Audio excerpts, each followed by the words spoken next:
Today we're talking about body image and society's pressure for girls to be feminine yet strong when it comes to sports. That's right. Our mom panel is walking in the studio. We will weigh in on how this impacts children and if girls think they can only be one or the other. It's time now to chat with our moms from Metro Detroit about all different types of topics that have moms and dads talking. Joining us for our mom panel today, we have Lisa LaGrou, the founder of OaklandCountyMoms.com.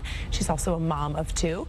Amber Loshart is also here. She's a mom of two, also a blogger with MetroDetroitMommy.com. I love that pick.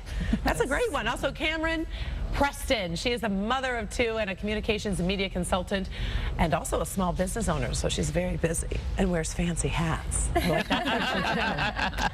All right, we had this story on the news the other day. When I was reading it, I'm like, oh, I need to put this on the mom panel. It's a new edition. Toyota plans to offer parents a new way to reprimand their children while driving. Apparently, the new version of the Sienna minivan is going to have a built-in microphone to amplify the parent's voice so they can say, sit down, I'm going to pull this car over, or whatever you want to say. Don't make me come back. Don't make me come back there. Now, it only works one way. The children can't like yell back at the microphone.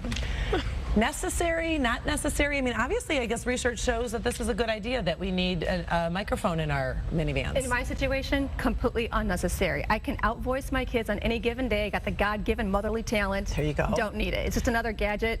Not necessary. I guess when I first read about it, it kind of bothered me because I'm like, are we needing these things that our words don't have value, that my child's not going to be quiet?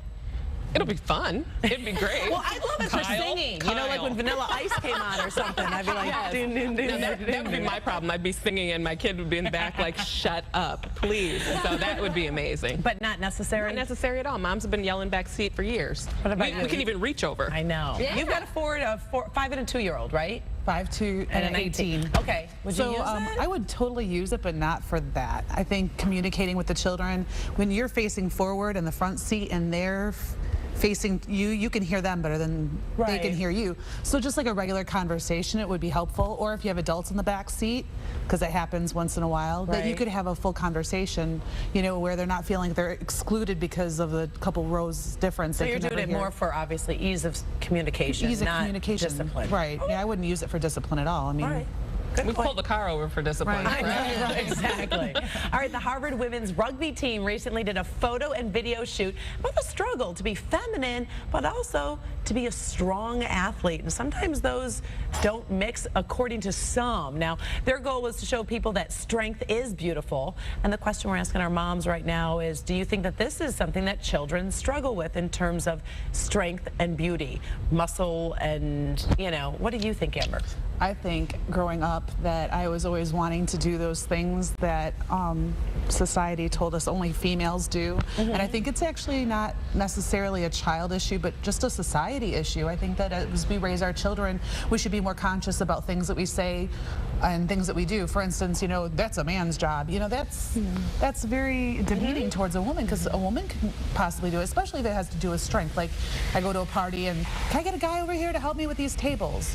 Really? You know, I can't help you with that. You know, and I moving 3-4 times over the last year. I mean, I did everything. I'm perfectly capable. And I think strength is beautiful, and that's what we need to recognize, whether or not you're an athlete, and maybe you are a little bulkier or a swimmer and you got broad shoulders. I think the girls are actually embracing it. I really think that was just about to say the same thing. I have my cheerleaders. They love it. They're athletic, they're strong, they're cute, all at once. Oh yeah, my daughter's soccer team took on a boys soccer team happily. Did they really? Yeah, they did. I love that. You should tell me. We'll show up with our cameras. Sure. All right, a baby's first birthday milestone. I'm sure if you do follow the Kardashians, not that you do, but I'm sure you saw the big old party that they had.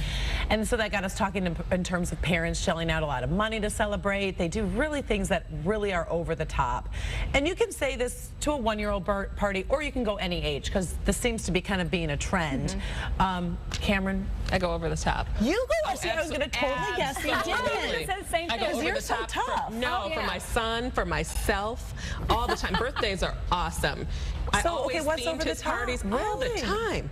Oh, that's the most amazing things. I love to theme a birthday party.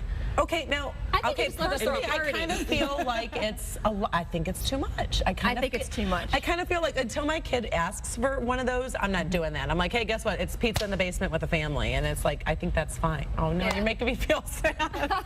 No, you think it's fine? Oh, I think it's But is that awesome. what a child expects then every time? See what we did, I did a big one at age 1, and then I did a big sports theme at age 2, made everything in the house all sports, and then 3 we had maybe the Power Rangers, 4 we had Dan the Choo-Choo Man with his trackless train, and we rode it around the neighborhood and had a scavenger hunt. And age 5 we did something else, and then he didn't have a party at age 7, but I said you can have another one at double digits, so 10, 13, 16, then a graduation party, and I said your friends can give you a party at 21.